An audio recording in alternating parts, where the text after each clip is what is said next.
একদিন দুপুরে হানি আর বানি তাদের ঘরে ঝাড়ু দিচ্ছিল। হঠাৎ একটা পুরনো বইয়ের মধ্যে থেকে একটা ভাঁজ করা কাগজ পড়ে যায়। কাগজ খুলে দেখে, ওমা, এ তো একটা গুপ্তধনের মানচিত্র। ওয়াও, গুপ্তধনের মানচিত্র! এটা কোথা থেকে পড়েছে? নিশ্চয়ই এটা খুঁজে বের করতে হবে।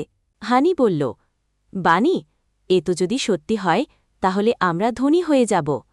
বানি চোখ বড় করে বলল, তাহলে আর দেরি কেন, চল রওনা দিই। তারা মানচিত্রে চিহ্নিত জায়গাগুলো ঘুরে ঘুরে যেতে লাগল।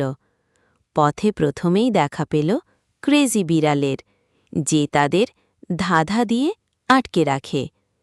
ধাঁধা সমাধান করে তারা এগোয়।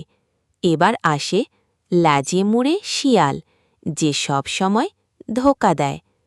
হানি তার চালাকি ধরে ফেলে, আর বানি একটা বুদ্ধির খেলা খেলে শিয়ালকে ফাঁকি দেয়।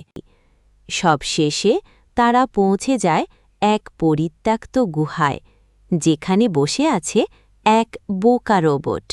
সে বলে, পাসওয়ার্ড বলো, না হলে ভেতরে ঢুকতে দিচ্ছি না। হানি বলল, তুমি নিজেই ভুলে গেছো পাসওয়ার্ড।